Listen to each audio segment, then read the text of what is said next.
So let's do some derivatives and integrals.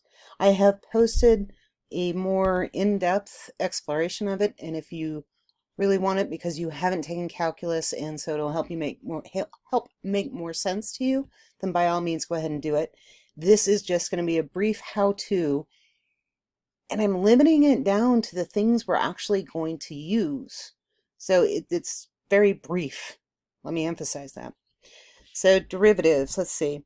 I gave a few examples on the handout. I'm on page 2 of the handout, day 2. And let's see, I have, for my derivatives, I gave you like cx squared, cx cubed, and cx to the n. And here's the fun part with derivatives. What we're going to do, let me bring this over here, cx. I'm going to draw it a little bit bigger and spaced out, squared. So what I'm going to do is take the exponent, pull it on down in front of the constant, and then I'm going to subtract 1 from the exponent when I'm done. So let me write that out exactly what I mean. I'm going to pull the 2 down, so I'll get 2cx, and now just subtract 1 from the 2, and I get x to the first, otherwise known as 2cx. So then doing that again to our cx, actually let me give a little more space here, cx to the third. Let's see, so if I take the derivative, I'm pulling it down, so I'll get 3cx, subtract 1 from the 3, and that gives me squared. That's it. So the general thing for cx to the n then is going to be n times c times x times n minus 1. That's it. For our purposes, I mean, there's some practice ones that we'll do with cubes just so you get more comfortable with it, but we're really not going any higher than that. So just knowing how to do that, you know, you've got the derivatives that we're going to use this quarter. Yay. Whoops, I didn't mean to do that. Let me go ahead and rewrite that. I also didn't mean to do that. So let's see, the equation then for a derivative is n times c, whatever number is what c represents, times x to the n minus 1.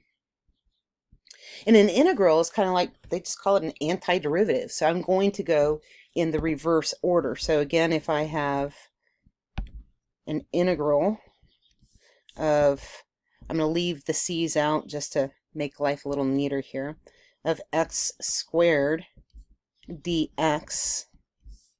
And what the dx says is that I am integrating with respect to x. So whatever variable that is here is the variable I'm going to integrate with. Just the same as this would be like d by dx of this function. Now that dx tells me I'm taking the derivative with respect to x. So this is I'm integrating with respect to x. So if I am the antiderivative, then instead of taking 1 away from the exponent, I'm going to add 1 to the exponent. Let's do that in a different color. I'm going to add 1 to the exponent. And then the key with integrals is that I have to get, if I take the derivative after I've done the integral, I have to get the exact same thing I started with and back out. So let's see what I mean by that. So if I just add 1 to that, I have, let's see, that would be x cubed.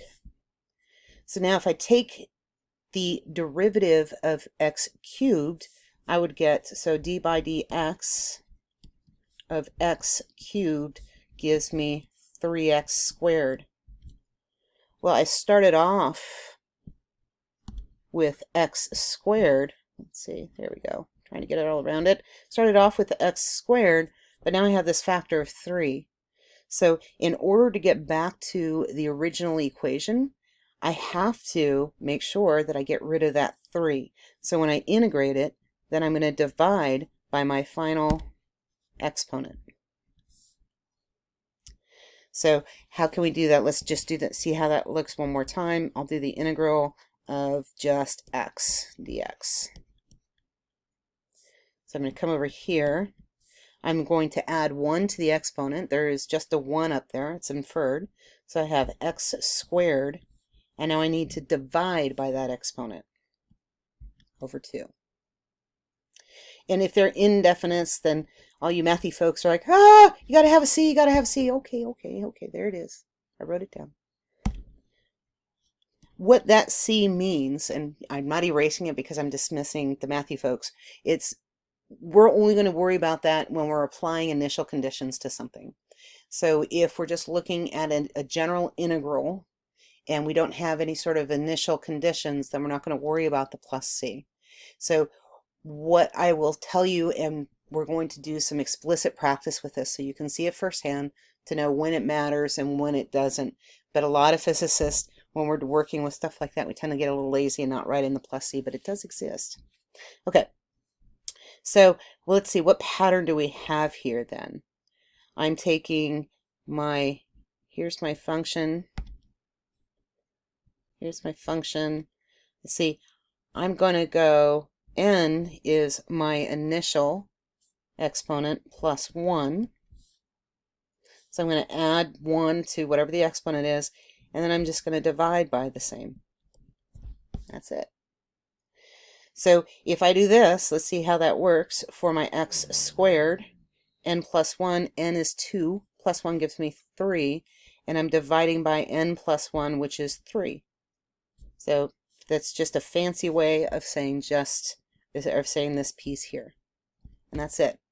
So most of the integrals we're going to do, I can't think of anything we're going to do with cubes, but I'll go ahead and do that one so you can just see one more example. So x cubed dx. Again, add 1 to the exponent. I get x to the 4th. I need to make sure that 4 goes away, so I'll divide by 4, and I'm done.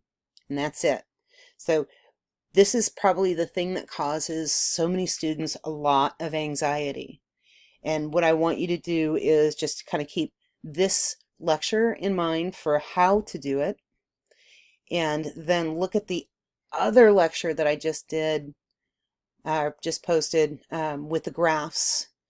And remember, if I'm going to integrate, then this is how I integrate. If I need to take the derivative, that's how I take the derivative, and what that actually gives you information-wise and when you want to use it.